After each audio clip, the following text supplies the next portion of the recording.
this is my last video in 2017, and I figured that, like,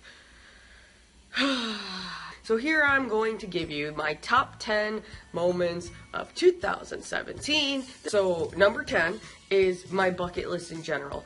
Ever since I started a bucket list years and years ago, where I have it like pasted on my wall, I have done something on my bucket list every year, and this year was no different. I kept up with my bucket list, so the simple fact that I've knocked a few things off my list, which actually fit into the rest of my list I'm going over now, is good. That's good. That means I can keep commitments, especially to myself, which is awesome.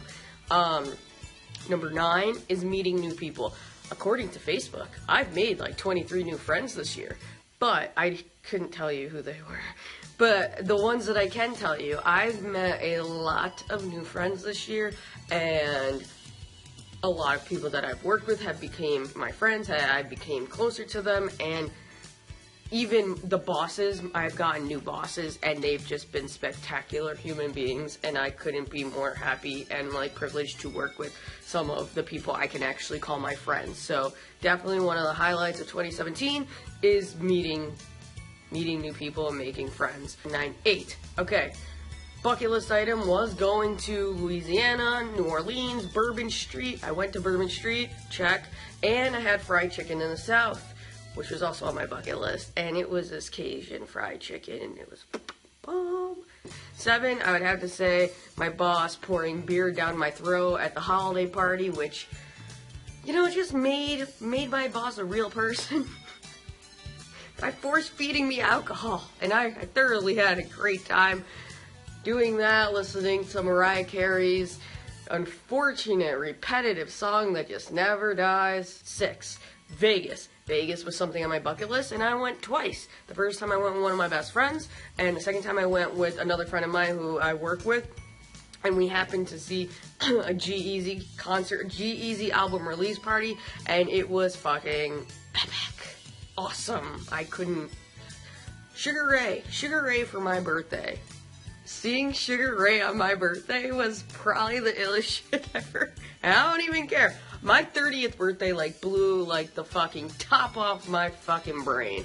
But Sugar Ray for my 31st, I literally couldn't have asked for a better birthday. I had good friends with me, and, I mean, I just, like, who doesn't love the 90s? Unless you're way younger than me, then there's that.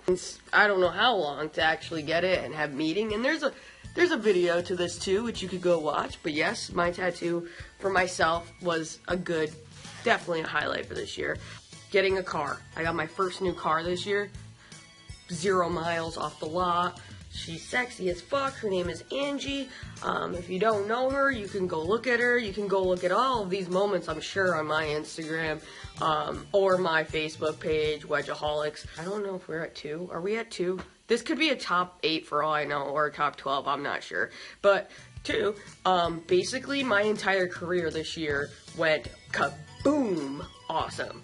I've got 2 raises, I've gotten bonuses, promotion, stock options. Like, I've just exploded monetarily in my career, and I love what I do, and I love who I work with, and I've become very marketable as a professional, and I made it in New York City. Like, I literally did what I've always wanted to do, and that is to work in New York City, and I made it. Like, I literally can check that off my life list, is like, made it.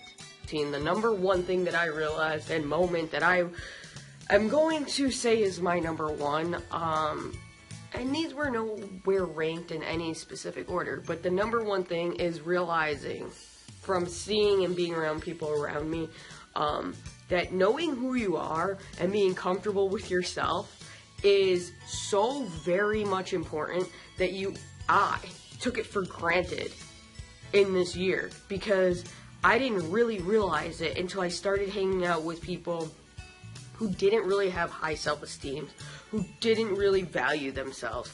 A lot of girls I know, and a lot of girls that I'm friends with, some are younger, some are not younger, and they have body image issues, and, boyfriends or girlfriend issues where, they care so much about what other people think about themselves, and they are their toughest critics. And I realized that this year, I gave zero fucks, like zero fucks given. And that's awesome.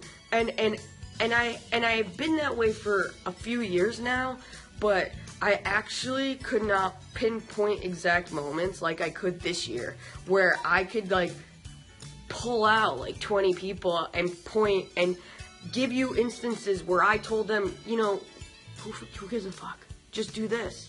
You want to do that? Just do that. You don't want to do that? Then don't do that. Do what makes you happy. If it feels good, do it. And I could point to specific people and specific instances where I did that.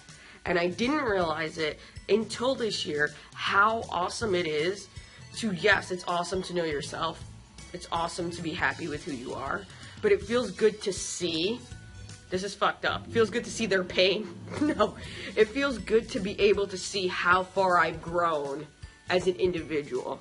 And that's something in this year that I really, like, grabbed by the goddamn balls and was like, wow, I really am, like, good. Like, I'm good. I feel good.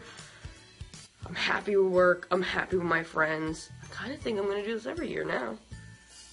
And that's all I got to say. Have a happy new year. Be safe.